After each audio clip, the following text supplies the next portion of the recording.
রাসূলুল্লাহ সাল্লাল্লাহু আলাইহি সাল্লাম বলেন, যদি কোন মানুষ ইয়ামালু সাইয়্যান খারাপ কাজ করে, কেমন করে?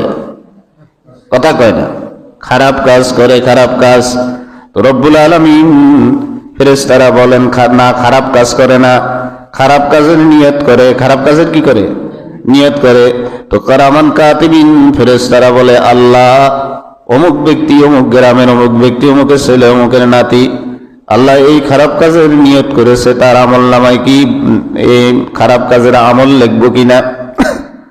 তো আল্লাহ পাক আরশে আজিম থেকে বলেন, না, সেই নিয়তে না করছে, কি করছে? নিয়ত করছে, লেখিও না।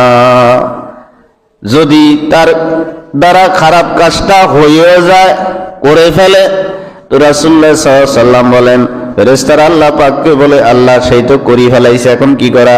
তো রব্বুল আলামিন বলেন, কয়টা করছে? কয় একটা।